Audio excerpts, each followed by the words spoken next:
Maganda at maluwalhating araw po sa inyong lahat. Ngayong ika-14 ng Setyembre, taong 2020.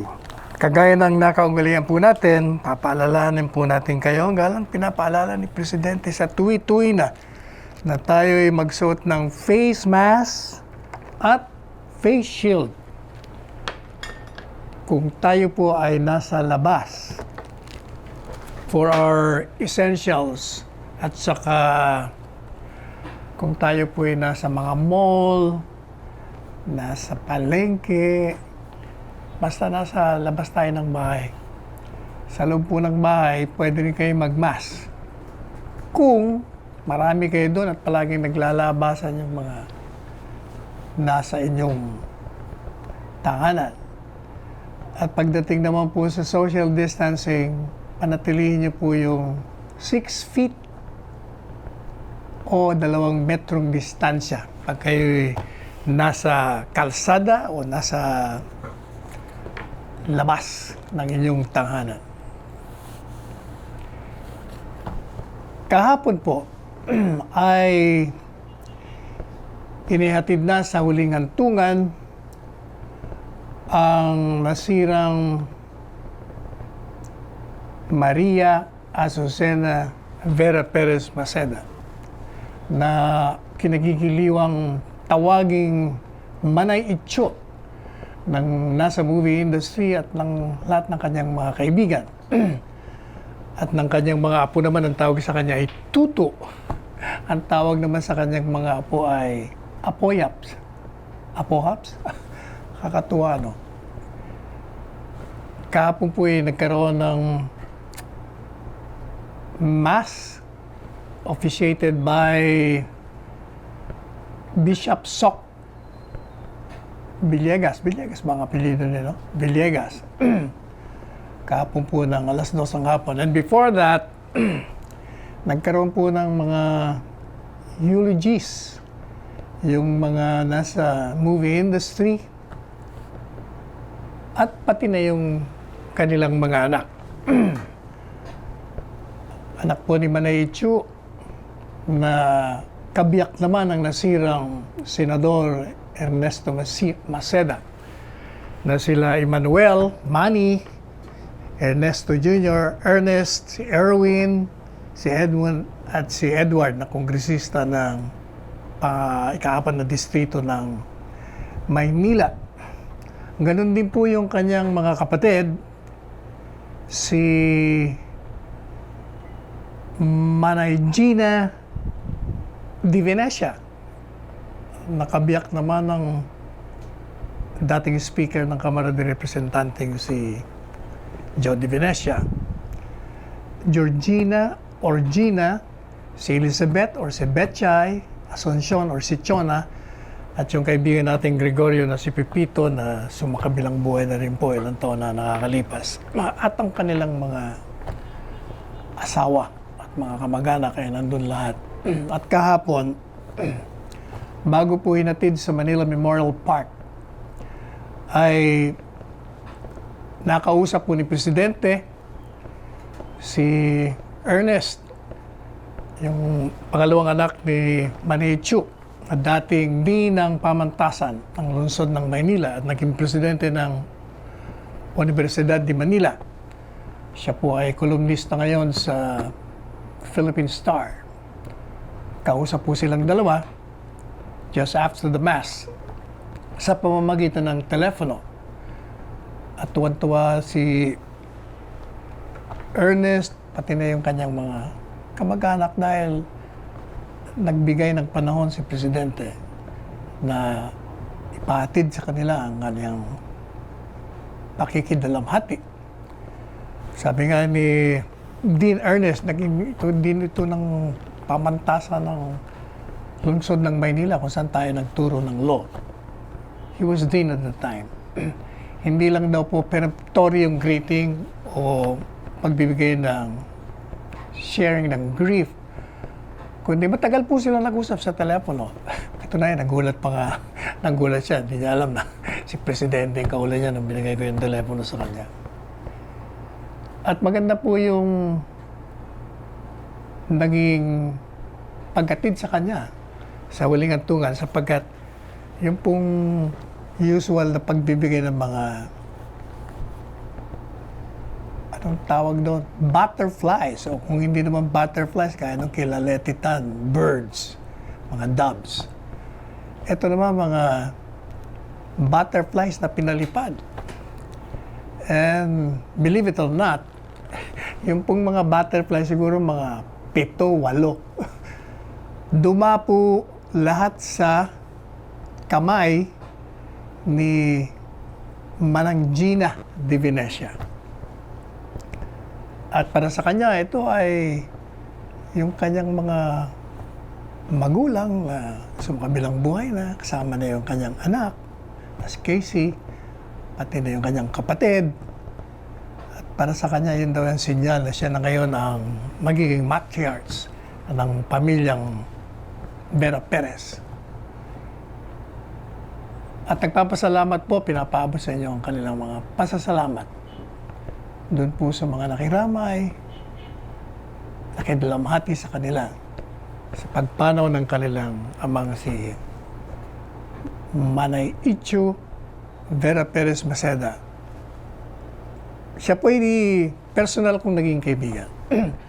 Noong panahon ng Marcos exile years, nung ako'y kinuwang abogado ni Ms. Imelda Marcos at ako'y naanyayahan sa Hawaii, doon po kami nagkakilala.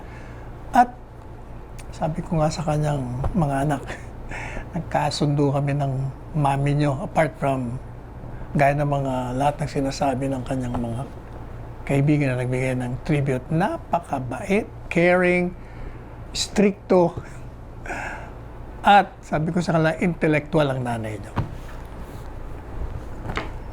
Anyway, marami daw pong salamat sa inyong lahat. Puntahan na po natin yung mga magagandang balita.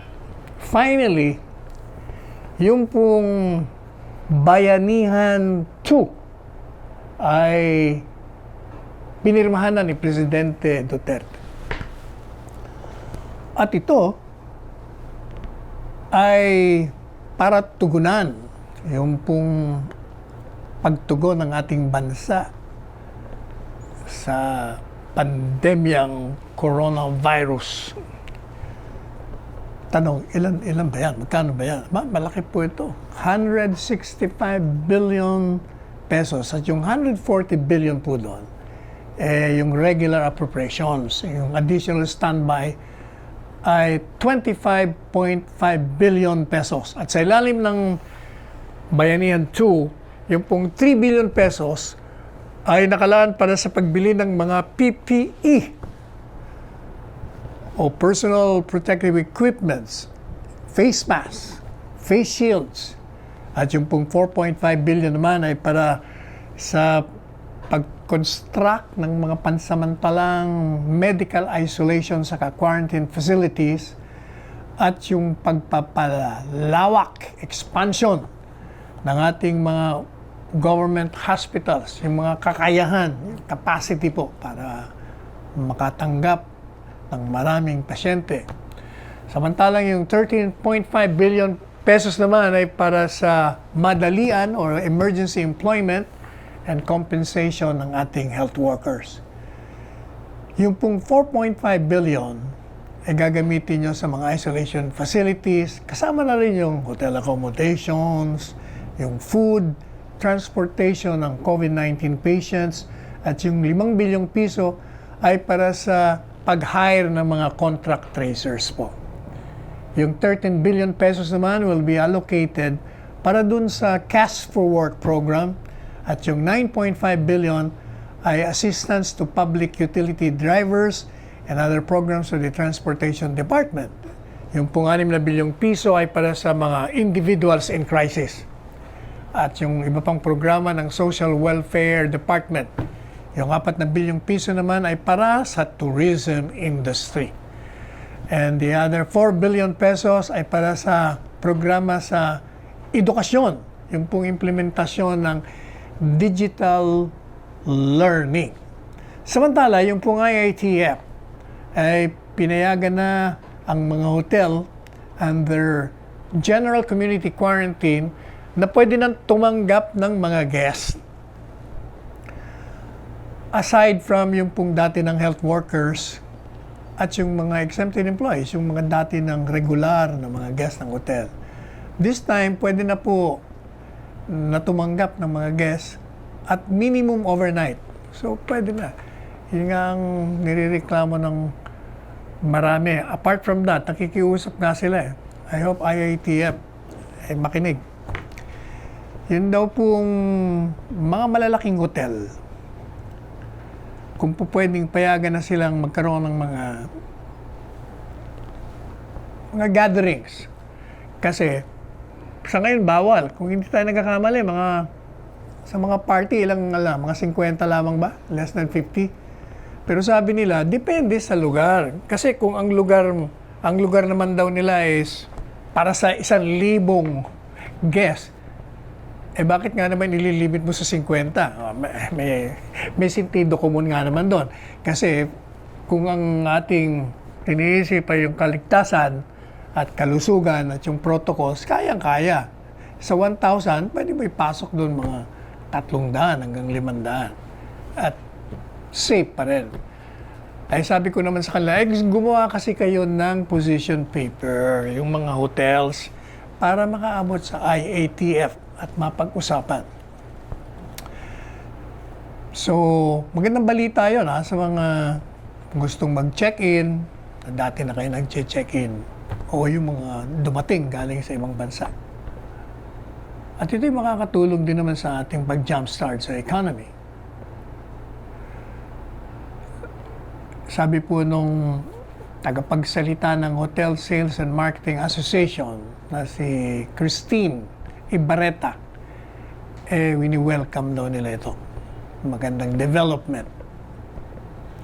At palagi naman daw okay yung mga safety protocols. Katunayan, nung huling araw ng libing ni nasirang Letty Tan, doon po kumain yung mga galing sa burial headed by Lucio Tan.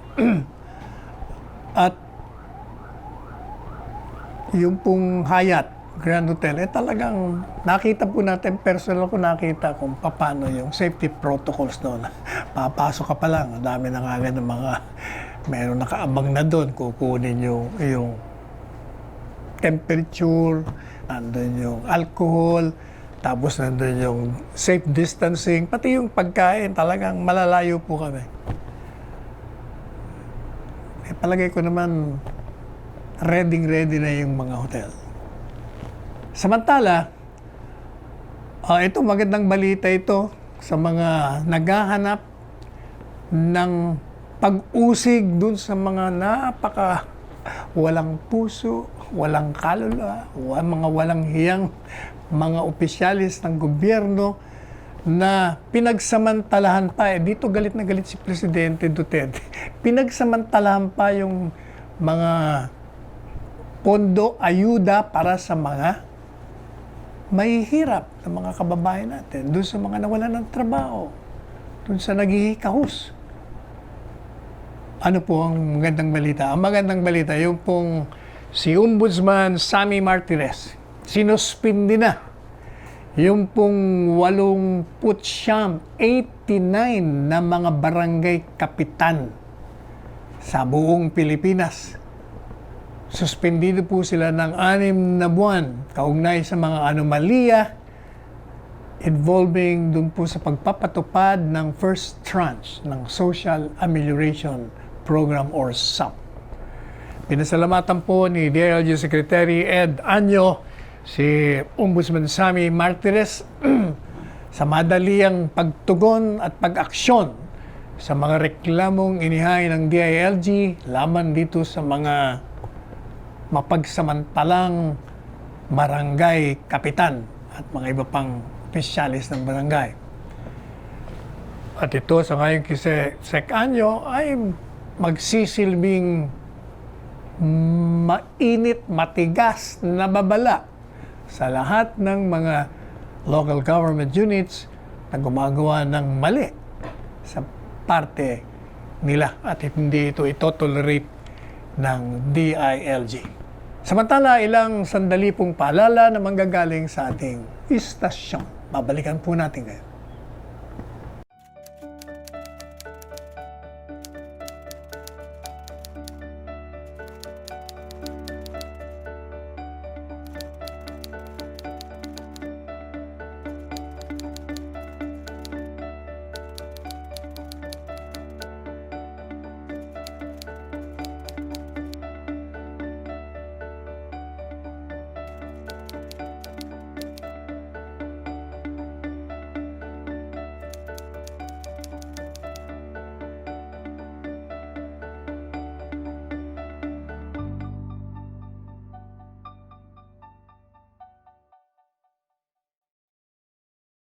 Alright. Dito naman po sa isa pang magandang balita, dito naman kay BIR Commissioner Billy Dulay. Maniniwala ba kayo? Aba, yung kanyang combined collection ng kanyang opisinang BIR, 1.636 trillion na pesos. Kasama ang customs, POC.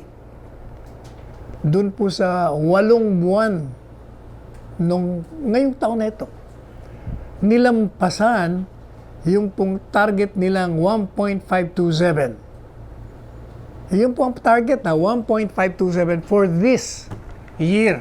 Pero ang nakolekta nila ay 1.636. Ito, despite the pandemic.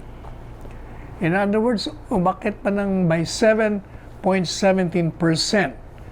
for this period. Kahit na nga merong mga lockdown. And speaking of lockdown, kanina bago tayo pumunta rito, ako pina-flash na naman sa CNN. Mukhang babalik na naman daw mga lockdowns doon sa mga ibang bansa. Sapagkat biglang nag-surge na naman ang coronavirus. Yun nga ba sinasabi natin. Marami rin talagang sa Amerika, ibang klase rin ng mga tao doon. Yung presidente nila ayaw magsuot ng mask. At yung mga kanyang mga taga-suporta, mga taga-sunod, pin-interview sa CNN. Maniwala kayo, sabi ba naman nung 2-3 yata yung napanood natin. Kung talagang tatamaan daw sila ng coronavirus, okay lang. Okay lang daw Basta hindi raw siya magsusot ng mask. Ibang klase rin, doon, kalayaan daw. It's part of their freedom. Mga tama naman sila, freedom not to wear face mask. Ang problema, meron din, malaya ka rin mamamatay pag ganyan ka ng ganyan. So, sa ngayon po sa BIR, from January 1 to August 31, nakakolekta po sila ng 1.289 trillion pesos. So, nilampasan yung 96.44 billion na target ng DBCC. Kano ba target nila? Ang target nila ay, what is that? 1.92 trillion. Galing, Ang galing talaga itong si BIR Commissioner at saka ang BOC natin. Congratulations. Samantala, ito magandang balita rin to sa mga walang trabaho. Yung buong Civil Service Commission, magsasagawa sila ng Government Online Career Fair ngayong araw na ito hanggang sa September 18. At gagawin po ito in partnership with jobstreet.com bilang bahagi ng 120th Philippine Civil Service Anniversary. Yung pong mga gustong sumali, yung mga naghahanap ng trabaho, punta lang kayo sa onlinejobfair.jobstreet.com.ph. Sulitin natin, onlinejobfair.jobstreet.com.ph. At i-type nyo yung email address. Tapos mag-fill out kayo ng CSC form number 100 or the personal daily sheet At yung pong PDS will automatically attach to the account once created. Meron daw pong bakanting 2,452 sa 249 national agencies. Kasama na po yung central at yung regional offices. Kasama na rin yung mga LGUs, yung mga government-owned and controlled corporations, pati mga state universities at colleges.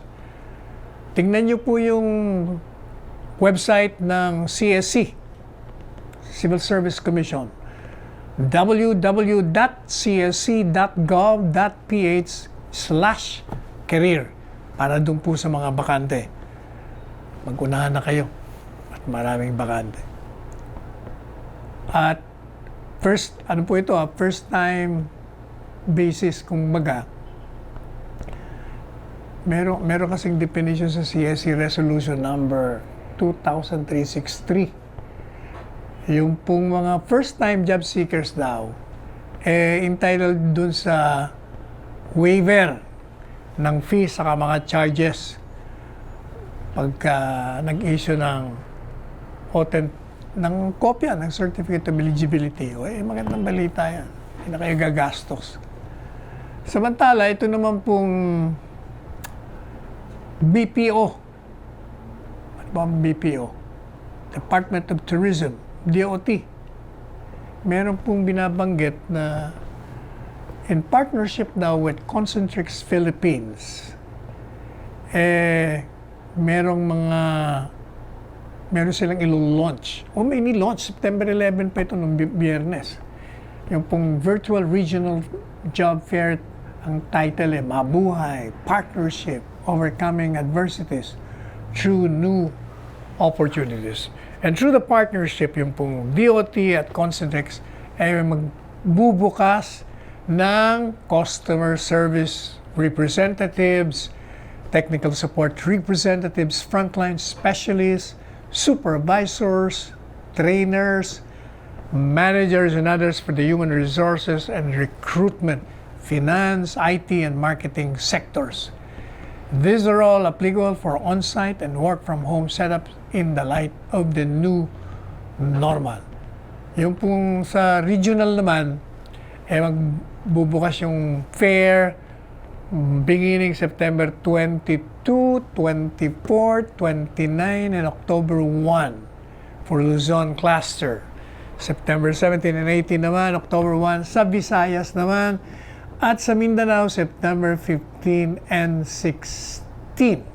Abangan nyo po yung registration links dun sa DOT Facebook page at sa Concentrix Philippines Facebook page. Yung pong pag-hire daw sa inyo, yung hiring process, ay makukumpleto in less than 24 hours. Hindi matatapos ang isang araw, tapos kagad. Yung online interviews, pati yung mga assessments. And kahit kayo nagtitrain, mabibigyan po kayo ng compensation.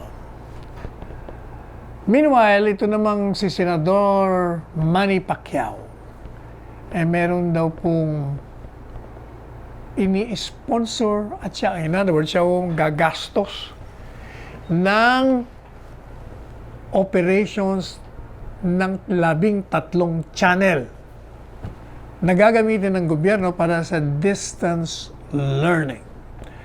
Ito po ang payag ni Senator Manny na para daw matulungan yung mga estudyanteng galing sa mga malalayong lugar at nahihirapan na makakuha ng mga internet connection for online learning. Habang yung iba naman, wala namang panggastos, pambili ng mga laptops o mga kung ano-ano pang kailangan, mga gadgets. So si Senator Manny po ang gagastos dyan. 13 channels ng telebisyon. Ito, maganda rin balita ito. At masakit na balita naman to kay Joe Masison at sa mga CPP, NPA. Sapagkat 150 o 150 na miyembro 150 members ng komunistang rebelde na nag-underground at mga regular din po ng mga NPA sumuko sa puwersa ng gobyerno dyan po sa Davao de Oro, town of Mawab, noong Biyernes lamang. At sa ngayon po kay Mayor Ruperto Gonzaga III, siya po'y tuwang-tuwa, elated with the participants' positive response to the government's call for them to start anew and live a peaceful life with their families. O yun din ang panawagan natin kay Joma Sison. Bumalik ka na at tayo'y magkapit bisig at ikay mabuhay na ng matahimik hanggang sa ilang taong naiiwan sa buhay mo. Mr. Joma, you're also entitled to rest. Tapos na yung revolusyonaryong pakikipaglaban mo. Ikaw nakapagtanim na ng binhi ng pag-ibig sa bayan, kung matatawag man, yung revolutionary fervor. Nagawa mo na yung dapat mong gawin. Pahinga ka na. Sumama ka na doon sa mga bumalik sa lipunan. At sabi po ni Mayor, kasama na rin yung nasa militar, ang unang magagawa nitong mga sumukong ito para ipakitang kayo'y matapat na sa pamahalaan at matapat din yung inyong pagsuko, abay kailangan i-denounce ninyo yung pinanggalingan nyo, yung CPP, Communist Party of the Philippines, pati NPA, para magkaroon na tayo ng magandang mapayapang lipunan at upang ang yung panawagan ninyo makahikayat naman doon sa mga iba na magbalik loob sa lipunan at sa pamahalaan. Excuse me. Ano naman to? Sa ngayon po kay Secretary June Esperon, ang ating National Security Advisor, ang problema daw kung bakit hindi makalipad, maka-take off yung pong ating mga rural areas, dahil dun pa rin sa ginagawa ng mga komunistang terorista at ng kanilang mga kaalyadong grupo dun sa kanilang pagsira sa mga ari-arian, pag-ambush, pagpatay, panggulo, kung bakit mabagal o hindi nade-develop yung mga lugar na yun. Ano bang ginagawa nila? Sinusunog po nila yung mga burning, yung pong engineering equipment. Nag-i-extort sila ng mga legitimate businessmen and brutal killing of indigenous people. Alam po ninyo, excuse me, meron nga tayong mga kaibigan, sinasabi sa atin, yung mga nasa mining industry, nagbibigay talaga sila ng can you imagine 1% ng kanilang gross income? At saka, alam po niyo na hanga daw sila dahil hindi nila madaya yung 1%. Sapagkat alam daw nitong mga nandyan sa underground kung ilan ang gross income nila. Hindi naman daw sila po pwedeng hindi magbayad. Sapagkat yun nga, sinusunog yung mga equipments nila, sinisira, sinasalakay. Yan ang problema. Kaya lang, tatawagan naman natin ang pansin itong mga nagbibigay.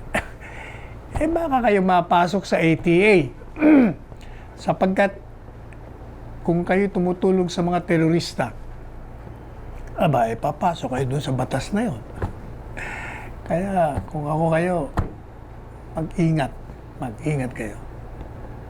Sa ilalim po ng programa na nilunsad ng National Task Force to End Local Communist Armed Conflict, yung pong Barangay Development Program na nakakatanggap ito ng batikos ngayon dahil daw yung 16.44 billion pork barrel daw Abay, nagre-react dito si Secretary Jun Esperon. Sangayon po kay Secretary Esperon. Abay, yung bawat barangay ay makakatanggap ng 20 million. Para saan naman to? Abay, para mag-construct ng mga iba-ibang infrastrukturang proyekto. Ano yun? Like farm-to-market roads. Ay, kailangan po natin ng mga kalsada para madala mo yung mga produkto mo. Dadali mo sa palengke o sa ibang lugar. Ano pa? Gagamitin yung pag-construct ng mga school buildings. Ano pa? Paggagamitan yung water and sanitation systems. Ano pa? Health stations. Pati na po yung mga forest cover protection programs. Yun ang paggagamitan. Kaya yung mga pumupuna, kayo naman po, wala na kayong ginawa kundi pumuna. Tingnan nyo muna kung saan paggagamitan. Actually, para sa development ng mga rural areas po natin. Kaya yung tinatawagan natin yung mga kaibigan natin dyan, Congressman Sarate at iba pang mga makabayan black, huwag nyo nang kukontrain o pahirapan pa yung pag-aproban nito para mapondohan natin yung dapat pondohan. Babalikan po natin kayo after a few reminders from our station.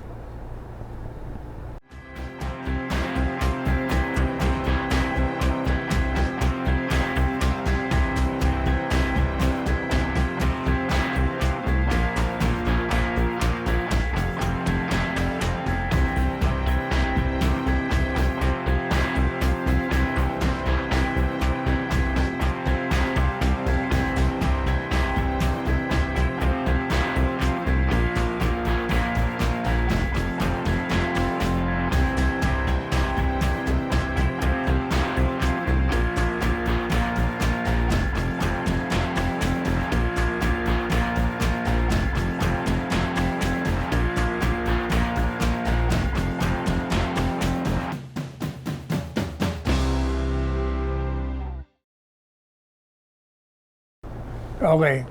Meron namang mga aligasyon ito pong the usual, yung pong UN rapporteurs kaugnay dito sa batas ATA o Anti-Terrorism Act. At ang ating bansa ay tinututulan itong mga aligasyon na ni-raise ng UN Special Rapporteurs sa isa pong joint communication. Kasi ito namang UN Special Rapporteurs, ang sabi nila, yun daw pong batas na yun. Merong mga provision doon na lumalabag sa privacy. Lalong-lalo na rin sa pag-designate ng mga individuals o organizations as terrorist. Sabi ng Pilipinas, ng ating bansa, ang problema dyan sa mga rapporteurs na yan, bigo sila na i-distinguish yung proscription saka designation. Yung pong designation kasi, meron kasi ang UN na designate na ng mga terorista. Pag yun ay designated na, obligado tayo na tangkapin natin na talagang mga terorista yun. Yung proscription naman na tinatawag, maghahain ka ba ng petisyon sa Court of Appeals para ikonsidera ang isang mamamayan o organisasyon na terorista. Ito namang UN rapporteurs, palagay ko, binabasa lang nito yung mga mga kontratista, tawag ko doon Yung mga kontra sa ATA, yung mga kritiko, yung mga ayaw kay presidente, yung mga oposisyon, na palagi nilang tinitingnan nila. Iisa lang naman ang linya ng mga yan eh. Yung ATA ay labag sa saligang batas. At palagi nilang pinupuna yung Section 29. Kahit naman anong paliwanag mo, ay naman tanggapin. Pinipilit na yung Section 29 daw. Ay nagbibigay ng kapangyarihan dito sa Anti-Terrorism Council na bigyan ng utos itong mga pulis o mga militar na mag-aresto ng walang mandamiento di aresto. Eh, ilang ulit na nga po natin sinasabi na hindi totoo yan. Yung Section 29, tinutukoy lang yung kung ilang araw ka pwedeng maditini kasi madadagdagan under that Section 29. At yung binabanggit nila na may previous written authorization, yun ay tinutukoy naman nun, ibang provision. Kasi sa ilalim po ng batas ng ATA,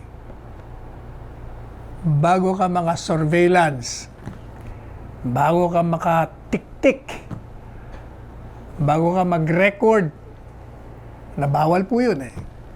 Eh pag ikaw ay nabigyan ng authorization ng Anti-Terrorism Council, pwede ka nang pumunta sa korte, sa Court of Appeals. Hihingi ka ng permiso. Pag nakahingi ka na ng permiso, binigyan ka na ng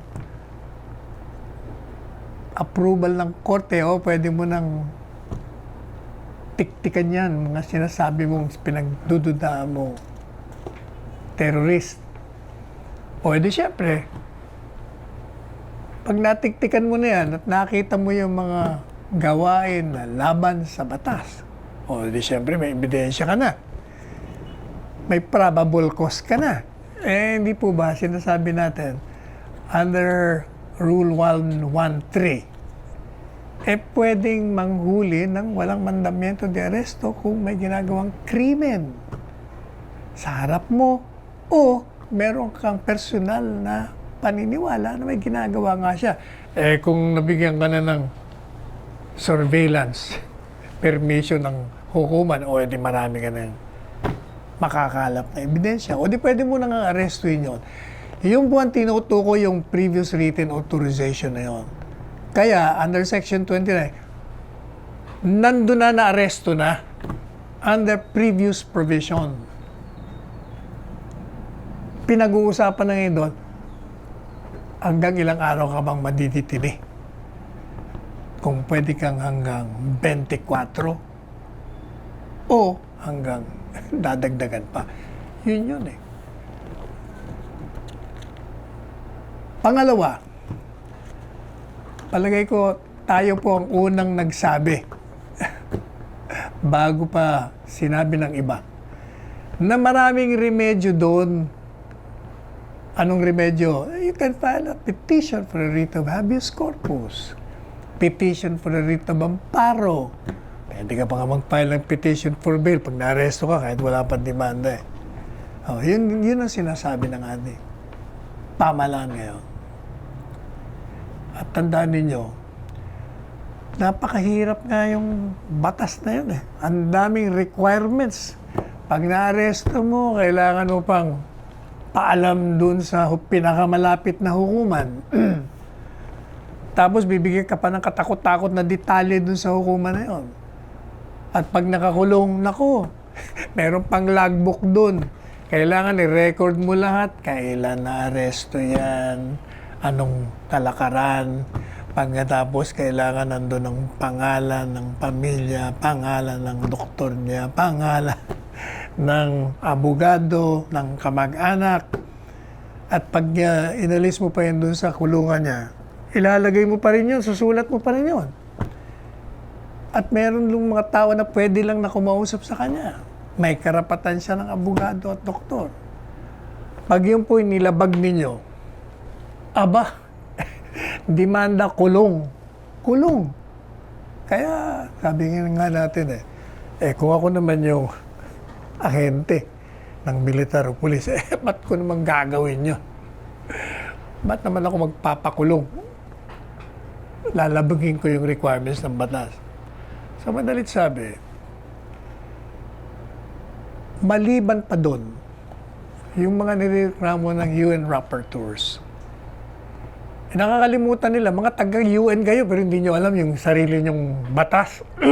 Merong mga resolution ng UN na kailangan yung mga miyembro ng human rights. Kailangan merong mga anti-terrorism law sa kanilang mga bansa. At sinasama nga doon yung pati na yung mga nag-a-assiste, yung mga tumutulong. Kailangan may batas din kayo na mapasailalim yan sa anti-terrorism law. Kaya nga, di ba kanina, kaya na tayo nananawagan doon sa mga sa amin nagbibigay sila. Dahil natatakot silang siraan. Ako, baka masama kayo sa ATA. Kaya huwag niyong gagawin. At kailangan po talaga natin yung malakas na anti-terrorism law. Sapagkat talagang hindi tayo sasantuin ng mga terorista. Nakita naman natin kung anong ginagawa nila sa iba't ibang bansa. At dito lang sa atin, huwag niyong kalimutan yung Marawi. Huwag niyong kalimutan yung Hulo. At huwag niyong kalimutan, lalong-lalo na, ka-anibersaryo pa lang, 19 years ago, yung pong 7/11 na tinatawag, September 11, nung yung Twin Towers, pinabagsak ng mga terorista. I remember, kami ni Dr. Panelo, nasa Scotland. No? Nandun ako sa labas ng isang mall, nakaupo, nanonood ng mga tao nagdaraan habang mayroon silang ginagawa sa loob ng mall. May TV doon sa labas. Kasi salamin, clear glass. Kitang-kita mo kung anong nakikita mo sa TV. Biglang pinakita doon. Akala ko, movie, totoo palang binobomba na talagang pinabagsak nila yung trade tower. Can you imagine that? Yun ang gagawin ng mga terorista. Kaya kayo pong mga kumukontra, ako naman, por Diyos por Santo naman, maghunos dili naman kayo. Pag tayo ang maging biktima niya, wala tayong ibang sisisihin kundi mga sarili natin. Meanwhile, ito, medyo controversial naman to. Meron pong pinapatupad ngayon yung nirekomenda ng IATF na yung pong 1 meter distance. Sabi nga natin, sa akin 2 meters nga ang palagi nating paalala. Ngayon, yung 1 meter, kasi minimum yung 1 meter distance, binababa na po nila yun hanggang 0.7, hanggang magiging 0.3 na lang yata. Pero ito sa mga sasakyan. Kasi, pag ipapatupad mo nga naman yung 1 meter distance, yung bus, baka ilan lang makasakay doon, baka 10 lang. Dahil bawat upuan, 1 tao lang pwede. Baka hindi ma-sustain naman ng mga transportation company. Kinukontra naman po ito. Katunayan, nakatanggap po tayo ng letter, liham, dun sa Philippine College of Physicians. At pinaabot kaagad natin kay Presidente. Gaya ng sinabi natin sa inyo, pag mayroong mga nakakarating, pinapaabot natin pamamagitan ng text. Hindi na kailangan dumaan sa mga sulat na mataga. Kailangan may sulat pa rin, pero mga advance para malaman. Pero meanwhile, eto na nga po yung pinatutupad. Kasi sabi ni Secretary Tugade, kailangan talagang babaan natin para itong mga maliban pa sa yung mga sasakay. Sapagkat siyempre kailangan po ng mga commuters natin talaga yung sasakyan. Magkaroon ng sasakyan. At the same time, siyempre tayo naman iniisip natin yung kaligtasan nila. Pero habang i-reduce po yung pagitan dun sa loob ng mga sasakyan, tandaan nyo, kailangan pa rin mananatili yung pagsusuot ng face mask, yung pagsusuot ng face shield, tsaka bawal ang paggamit ng telepono.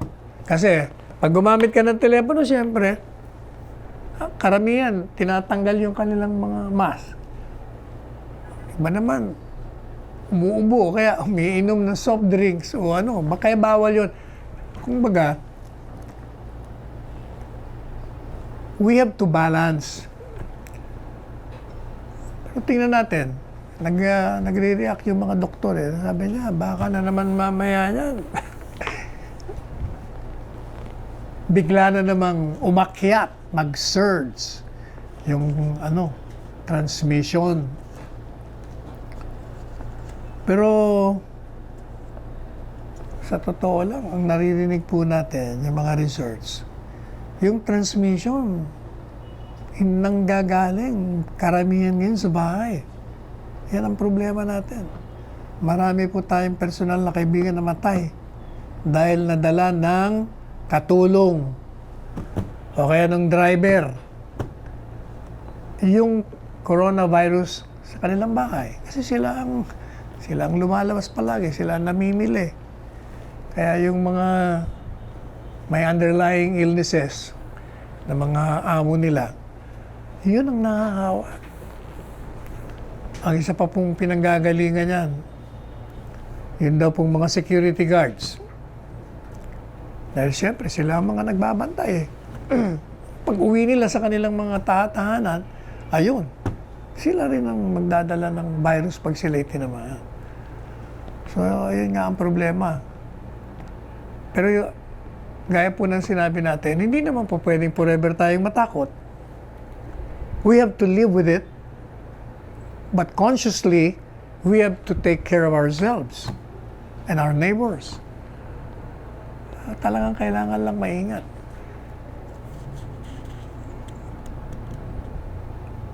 Dahil marami din tayong mga kaibigan na kagaya ni Presidente Erap, may nagkigbida sa atin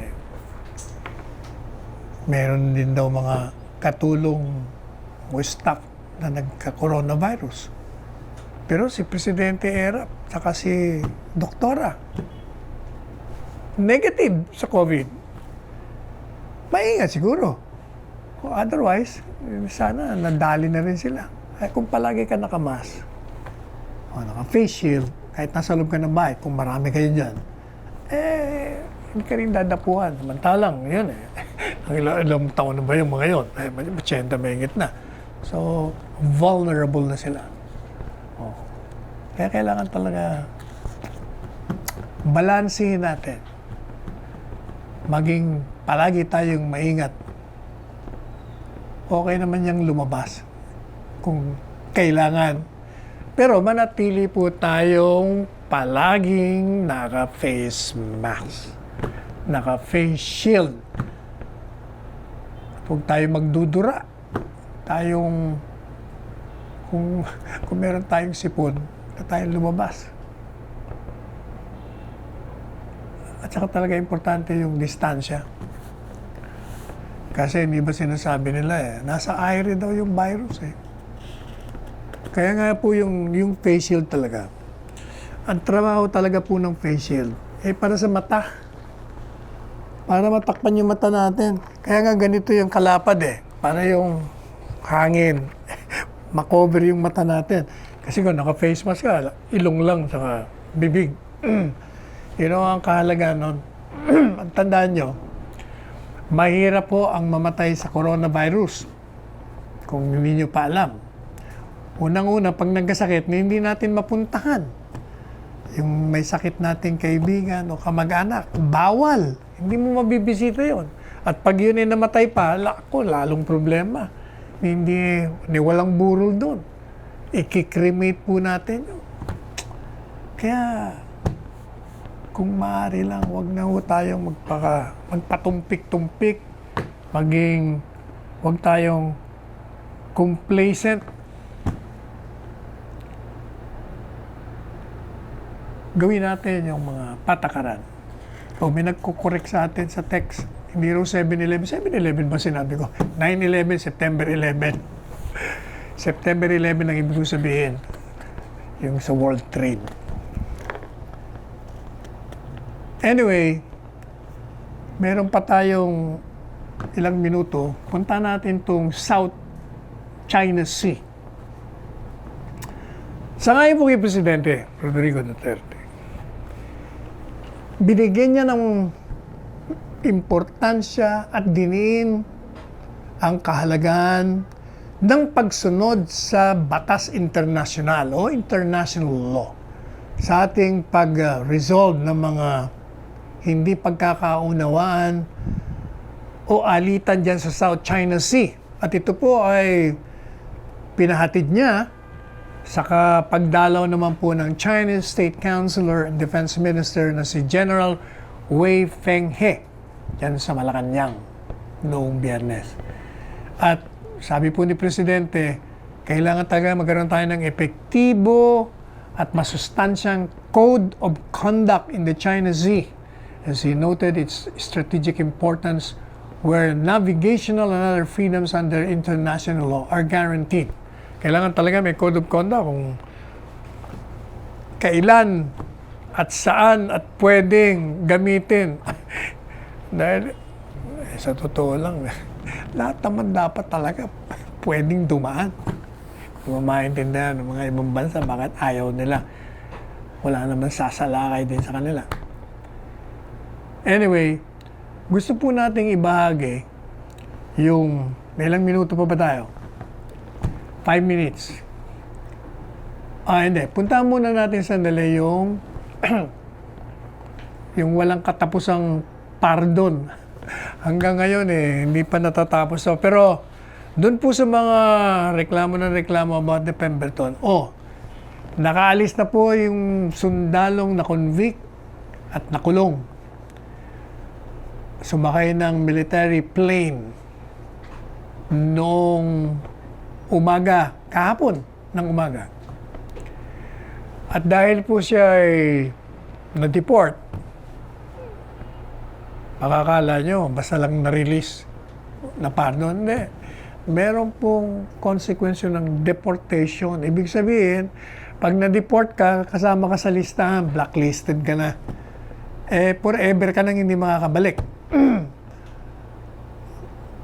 Sabi ng iba, pwede after 10 years. Naku, unang-una, excuse me, yung pong Pemberton, I don't think he wants to come back here. Para siriwain niya yung kanyang pagkakamali. Para maalala niya kung paano siya halos mabitay na rito. I don't think na gusto niyang bumalik dito. Yun po ang consequence ng pardon. Gusto ko po naman na ipaalam sa inyo, kung hindi nyo pa alam, na marami na tayong napardon. Gaya ng nabanggitan natin, 135 ang nabigyan ng presidential pardon, 4 na dayuhan. At dito naman po sa mga Pilipino, ang dami din po sa record natin, daming reprieve, maraming executive clemency, pati nga po yung mga galing sa abroad. Dahil marami po ang sa pakiusap ni Presidente, nagkaroon ng exchange. 2 bilanggo ng saan ba ito? Kuwait ba? UAE. Naibalik po yung 95 na Pilipinong nakulong doon dahil sa mga pag-commit ng krimen. 2 as against 95, naibalik na po rito sa Pilipinas. At yung pong mga nakabalik na yon, siyempre, inalagaan po ng ating pamahalaan tayo ang nag-repatriate at nakabalik na sa kanilang mga probinsya. Meanwhile, yung pong sa Bilibid, mga 93 na ang na-release. Dahil yung 86 na bigyan ng parol, yung 6 doon, absuelto, at yung isa naman, nag-expire na yung sentensya. Magbibigay po tayo ng sharing doon sa binigay sa ating saying, magandang mga lessons. Ano po ba ito? Ang sabi po ay, walking is the best exercise. Ito. Talagang walking. Kanina nga ho hindi na ako nag-elevator Dahil ang bagal ng elevator, so umakyat ako. 5 palapag. Walking. Yung may mga diabetes, maglakad kayo. Ano pa? Sabi na, pinadala sa walk away from arguments that lead you to nowhere but anger. Layasan nyo na raw yung mga pakikipagtalaktakan nyo na ang patutunguhan lang away o galit. Umalis na raw kayo dun sa mga walk away from people who deliberately put you down. Yung mga tao na palagi na lang kayong minimenos. Iwanan nyo na yun. Walk away from any thought that reduces your worth.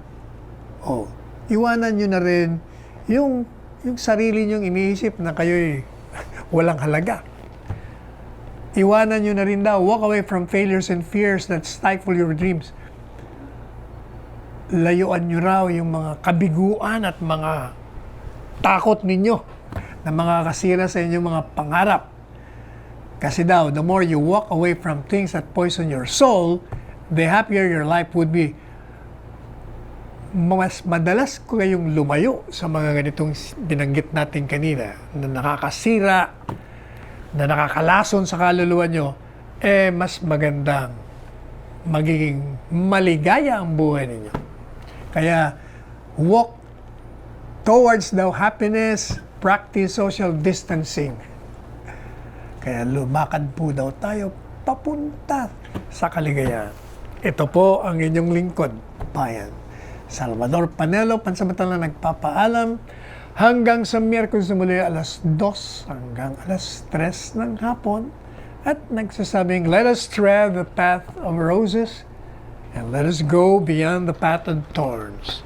Magmahalan tayo at huwag niyo pong kalimutan na magsuot ng face mask and face shield at mag-observe kayo ng safe distancing of 2 meters or 2 feet away and wash your hands with water and soap for 20 seconds. Hanggang sa muli.